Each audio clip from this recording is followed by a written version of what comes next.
Daphne, Joel, can I return to something you said a few moments ago, which was we seem to be obsessed with this notion of male brain versus female brain. We seem to need to have an answer to this issue of nature versus nurture. Do you think we should not be obsessed by this question?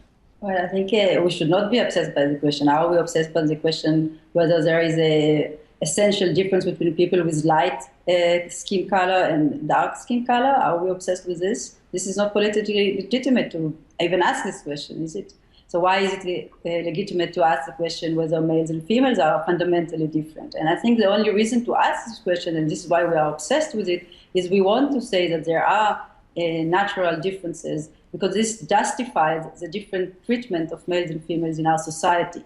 And so this is a problem. And I think it may be important for some things, like, for example, for psychopathology or in medicine. But when we talk about behavior, there is no reason to look for the reason for the differences, because we don't need to justify them. So let's say there are differences, and let's say even we have a basis, a biological basis for this. So let's say we find that human males are indeed tend to be more aggressive than females. So what should we do with this fact, if we find it? There is no evidence for this in humans, but let's say it is true. So should we let men be violent towards other men and towards women, or should we actually educate men better not to be violent?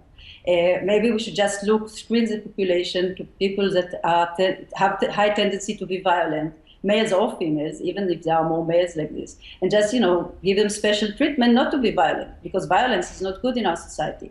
And in fact, this is what we do. So we do not, aggression, of course, is natural. If you look at any animal, if it is disturbed, it is aggressive.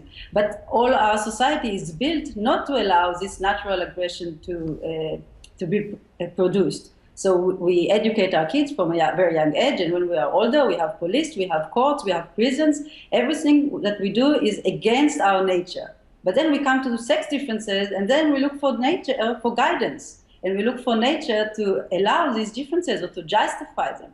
When in fact, even if there are a biological basis for these differences, we should act against these differences. So if we think that empathy is an important quality in our human behavior, then if men are by nature less empathic, we should treat them to be empathic. And if assertion, the ability to be assertive is important, then girls should be assertive too. This is why I think we are obsessed in this question just because we want to justify these differences. But this is a political issue. It's not a biological issue. To take us right back to the beginning of a person's life. And I want you to tell us about a study done by Simon Baron-Cohen, Borat's cousin, right? Okay, Sasha's cousin, in which one-day-old infants are observed on how they react to objects and faces. What does the study tell us?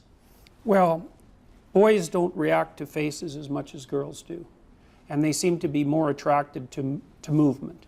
And according to Baron-Cohen, that's an example of prenatal testosterone-induced differences in people versus thing processing, or he calls it actually empathizing versus sympathizing. And his body of research is quite powerful because he looks at prenatal testosterone levels in fetuses and then later, after they're born, correlates those levels with a variety of observable behaviors.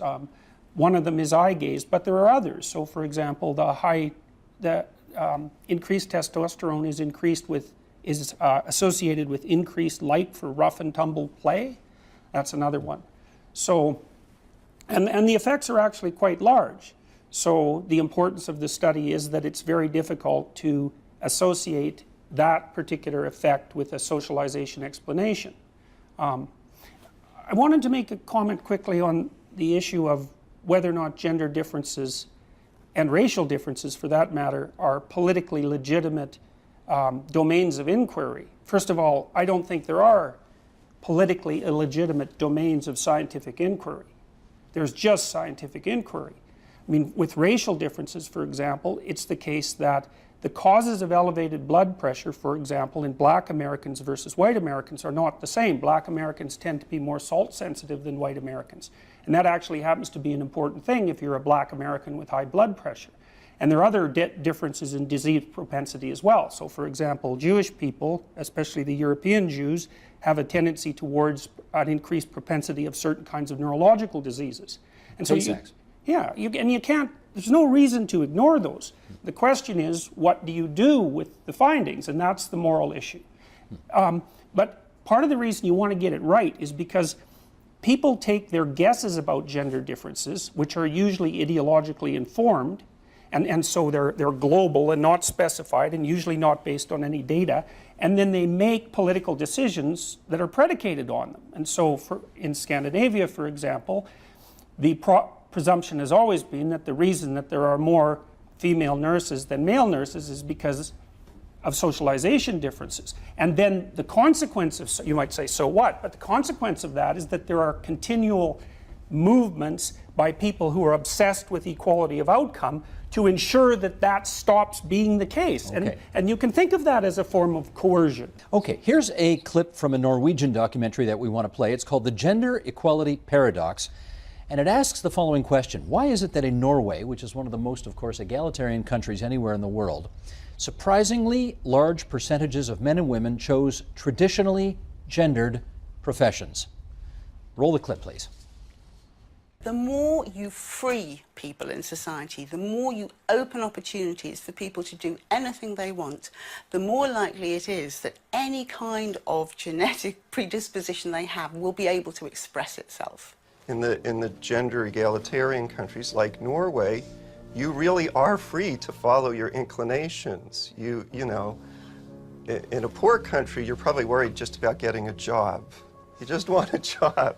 And if it's computers that are going to get you that job, in India, for example, you'll go for it, even if you're a woman.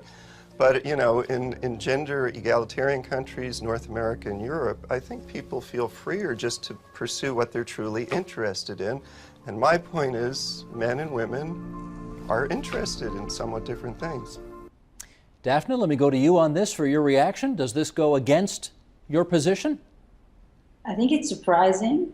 But I think, for example, in the video, because I saw the entire video, so they say that women have 480 days of vacation of maternity leave, and men have 60.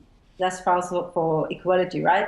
So if we find later that women stay more with the kids, is this because this is what they want to, or this is because the law gives them 6 times as more days at home with the baby compared to the father? So I think, again, it is surprising. I am surprised by the findings there. But whether this is this clearly shows that there are still differences. Whether there are gender differences and sex differences, again, you will never get from me another answer, because it's not a gender-free society. And if it's not a gender-free society, we can't say that this is the effect of sex. There is still gender there. There are still expectations, different expectations of men and women. You can also see it by the laws that they have. And maybe there, women can quit from the 2 careers that we currently have to make. Because what happened is, with feminism, it was very successful in bringing women out of the home, but it wasn't successful in bringing men into the home. And women were left with 2 careers. So now they have both to have a career and do things outside the house, and also to take care of the kids. And maybe, you know, it's too much for many women. And maybe if they have to choose only one, they prefer to choose the kids. But maybe if men were also more at home, then women can have it both also. So we can't really tell what that this says, because it's not a gender-free society. We're down to just a few minutes left here, so let me get Jordan and Margaret to both comment on this relatively briefly, if you don't mind. Sure. Sweden and the Scandinavian countries are the closest to gender-free countries that have ever been produced. And the consequence of that with regards to certain occupations is precisely and absolutely the opposite of what the social constructionists would have predicted. The gender differences have got bigger. They're bigger for interest, they're bigger for occupational choice, and they're bigger for personality. Do we know why? Well, the woman in the documentary said it properly. What happens is that if you flatten out environmental variability, you reduce it to 0, all that's left is biological variability, so it maximizes. And one way of thinking about that is that that allows people to follow their innate predispositions. And that can't be dismissed as a story. There's tens of thousands of people who've participated in these studies. And the most important thing is it precisely contradicts the social constructionist hypothesis.